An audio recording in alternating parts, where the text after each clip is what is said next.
ఇండస్ట్రీలో ట్రెండ్ సెట్టర్గా నిలిచిన సినిమాలలో దేవి ఒకటి. కోడి రామకృష్ణ దర్శకత్వంలో వచ్చిన ఈ సినిమా అప్పట్లో సెన్సేషనల్ హిట్ గా నిలిచింది.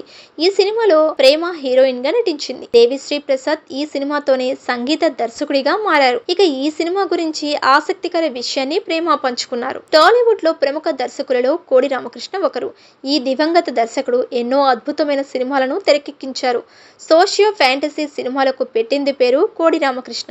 ఇప్పుడు రాజమౌళి సినిమాలకు ఎంత క్రేజ్ ఉందో కోడి రామకృష్ణ సినిమాలకు అప్పట్లో అంతే క్రేజ్ ఉండేది. కోడి రామకృష్ణ తెరకెక్కించిన సూపర్ హిట్ సినిమాలలో దేవి సినిమా ఒకటి. నాగుపాము నేపథ్యంలో తెరకెక్కిన ఈ సినిమా సూపర్ హిట్ గా నిలిచింది.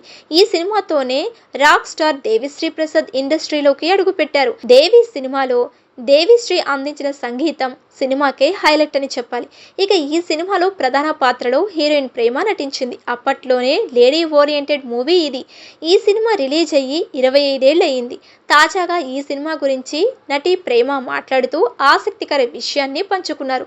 ప్రేమ మాట్లాడుతూ అప్పట్లో లేడీ ఓరియంటెడ్ సినిమాలు అంటే చాలా పెద్ద రిస్క్ అయినా కూడా కోడి రామకృష్ణ ఈ సినిమా తెరకెక్కించి సూపర్ హిట్ అందుకున్నారు అని తెలిపింది ప్రేమ. ఆ సినిమా అంత పెద్ద విజయం సాధించడానికి కారణం కోడి రామకృష్ణ అని అన్నారు. ఒక్కొక్క సీన్ కు 50 టేకులు తీసుకున్న సందర్భాలు కూడా ఉన్నాయని తెలిపారు ప్రేమ. ఆయన నాతో డైలాగ్స్ బాగా ప్రాక్టీస్ చేయించారు. గెటప్ వేసిన తర్వాత దేవత ఎలా మాట్లాడుతుందో, ఆమె హావభావాలు ఎలా ఉంటాయో చెప్తూ దగ్గరుండి చేయించారు అని తెలిపింది ప్రేమ. సినిమా కోసం మేము చాలా కష్టపడ్డాం. షూటింగ్లో పాము ఒక వ్యక్తిని నిజంగానే కాటు వేసింది. ఆసుపత్రికి తీసుకెళ్లినా అతన్ని బ్రతికించుకోలేకపోయామని తెలిపింది ప్రేమ. ఇక ఈ సినిమా క్లైమాక్స్ సమయంలోనూ చాలా ఇబ్బంది పడ్డాం. మంచులో షూటింగ్ చేశామని తెలిపింది ప్రేమ. సినిమా రిలీజ్ అయిన తర్వాత మేము పడ్డ కష్టానికి ఫలితం దక్కిందని అనిపించింది. సినిమా సూపర్ డ్యూపర్ హిట్ అయింది. ఆ రేంజ్లో హిట్ అవుతుందని ఊహించలేదు అని తెలిపింది ప్రేమ.